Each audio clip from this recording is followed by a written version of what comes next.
In this video, I am going to give you 5 tips to improve your run game in Madden 22. Let's get into it. All right, everybody, we are in practice mode. I have the Houston Texans going against one of the best defenses in Madden with the Tampa Bay Buccaneers. They have one of the best run defenses in the game. And I just did this to prove to you that it doesn't matter what team you have, how good you are, how good your linebacking core, how good your linemen are, or your running back, you can make this work if you follow these 5 steps. Now, the first step is do not spam the sprint button. And that's really hard for a lot of people. As soon as they get the ball hiked to them, they just want to hit that trigger and take off. And while that works in some scenarios, if you need to pick up 1 or 2 yards, whatever, a lot of times what happens, this is ingrained in Madden, a lot of people don't know this, is that as soon as you hit that sprint button, your defense or the defense that you're going against, their block shedding gets increased for some reason. Not only that, but as soon as you hit the sprint button, the defense activates their sprint, and you don't want that. Another bad thing that happens is that you obviously fatigue. So if you're going to try to break a big run, you will fatigue before you ever get to the end zone, and you'll probably get caught from behind. So what you want to do is wait until you hit a hole or a big gap in the defense to hit that sprint button so that you can take off and score a touchdown.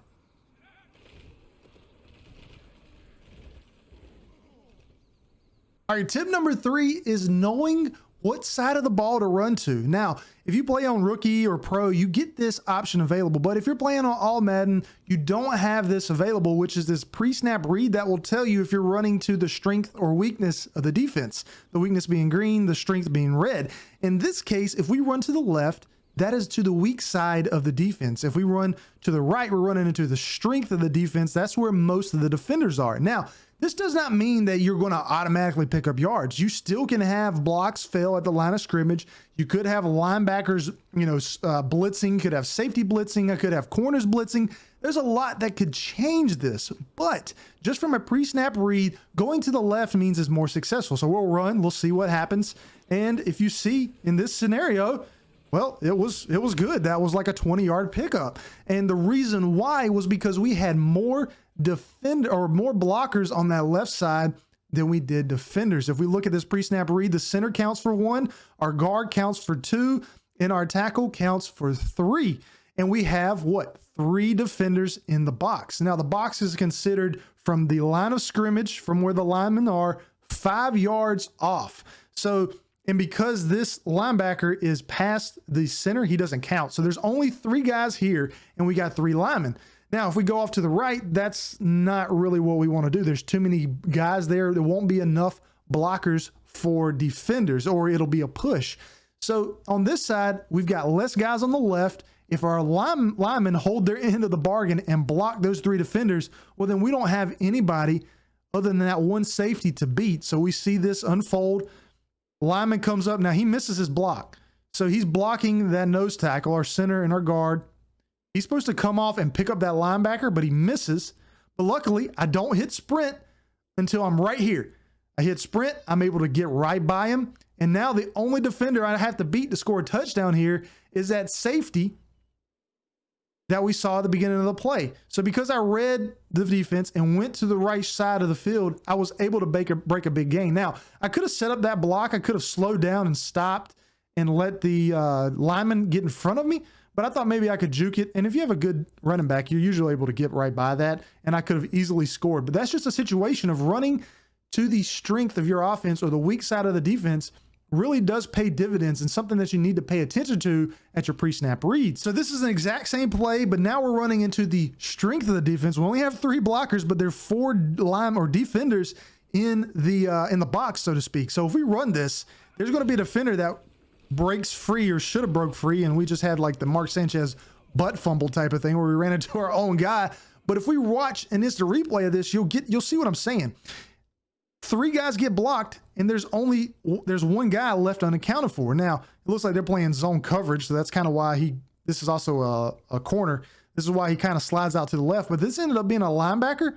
He would have shot that gap right here, and he would have stopped me in the backfield. Now, we got stopped automatically just because, the line just kind of slid that way for whatever reason.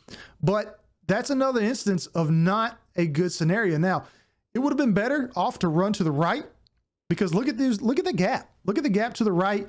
Our tight end has no one to block. If we'd have ran to the right, we probably would have been gone for another 15, 20-yard gain. And just to show you, we're kind of in that same formation as we were in the instant replay. If I run, look at my gap, wide open. Wanted my tight end there to pick up the block, but he doesn't, but another 15, 20-yard pickup. If you make the correct reads pre-snap, no matter the defense you're playing or how good your offense is, you're able to pick up chunk plays the majority of the time.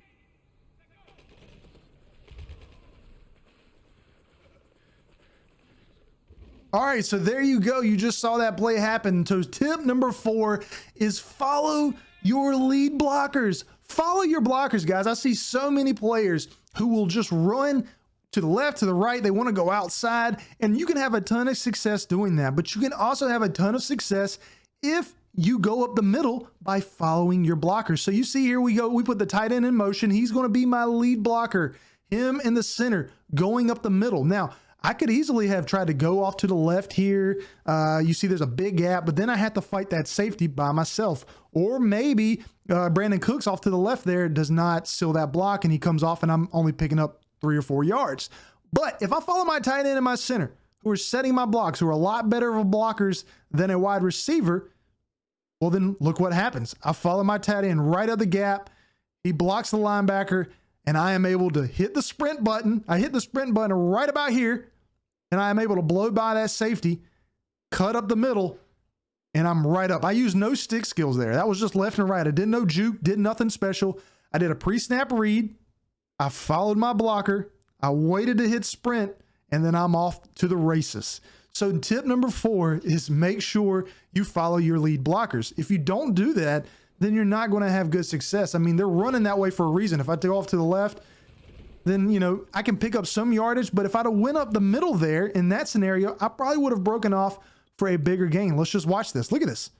If I follow my guy here and just follow him blocking, I probably would have picked up even more yards there. Okay. But because I didn't follow my blocker, I actually run into the guy that he's blocking. So just make sure you follow your blocker. And even here with this blitz, I'm able to pick up a few yards. Now, normally that doesn't happen because the safety was blitzing there. But if we show you again, nobody's blitzing. Vita Vea, I follow that right up the middle. I follow my block. Big gain.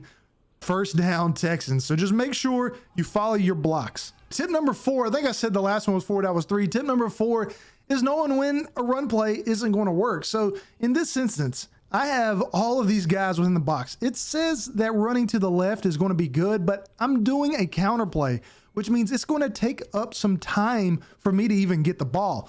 Along with that, I've got a tight end moving over. If they're playing man, what's going to happen? Well, this corner is going to follow the tight end over, bringing another guy into the box. So that might not really help me. I don't know if they're playing man.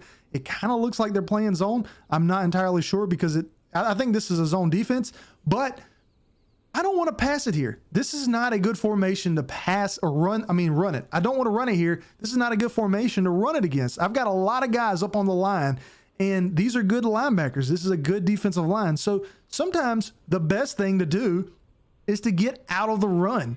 Live to fight another down. With these guys up, if they're blitzing, I don't know if they are, but they were, you know, it's sometimes easier just to make a pass. Now, obviously, that was not an accurate pass, but that was a good read because you saw what happened when I did this. Well, I think that's Devin White, if I'm not mistaken, is blitzing right off the line. Levante David, I think there is also going in the coverage. But if I would have ran that ball, I would have just ran right into the teeth of the defense. If I can get my guys back on them. Here we go. There we go. If I was going to run right into the teeth of the defense, and that's not what you want to do. I actually did the best thing, which was audibled out of it into a slant. Brandon Cooks is open there, but Tyrod Taylor just throws it out front, and, you know, that's going to be Madden for whatever reason. I should have thrown that back shoulder, and I'd have been good. But sometimes the best thing to do is don't run it at all.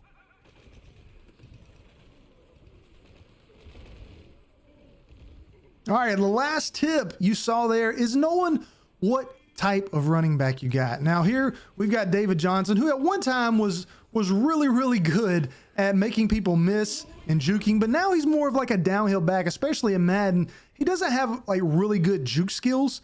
So knowing what type of running back you have is going to play huge dividends to your success. in this situation with David Johnson, I use him more as a straight downhill runner. He's not going to be juking a lot of people. And you see all of these tackles that he's having. What is he doing? He's falling forward. That's because he's more of a downhill runner now. Even if he gets tackled, look, I didn't speed boost. I didn't truck. He fell forward, even though that was against a corner. But every single one of these runs, he's falling forward. But know what type of running back you have. If you have somebody like Christian McCaffrey or Dalvin Cook, then yeah, juke. Move them around. If you have someone like Joe Mixon, then use that speed burst more often because he's super quick. If you've got somebody like Derrick Henry, you don't need to be juking around doing all those different types of things. What you need to do is run straight up the gut, run into the defense, fall forward. Like that's a great example. He was moving straight forward there, and you're going to pick up more yards doing that. A lot of times what happens is players try to juke and spin and all that stuff. And when you try to do that on with a guy that's not really going to work, a lot of times it does not work out. And a lot of times you'll actually go backwards and lose yardage just because that's not their strength. But if you follow blocks, if you make the right reads, if you run into the weak spots of the defense, if you wait to use your speed boost, and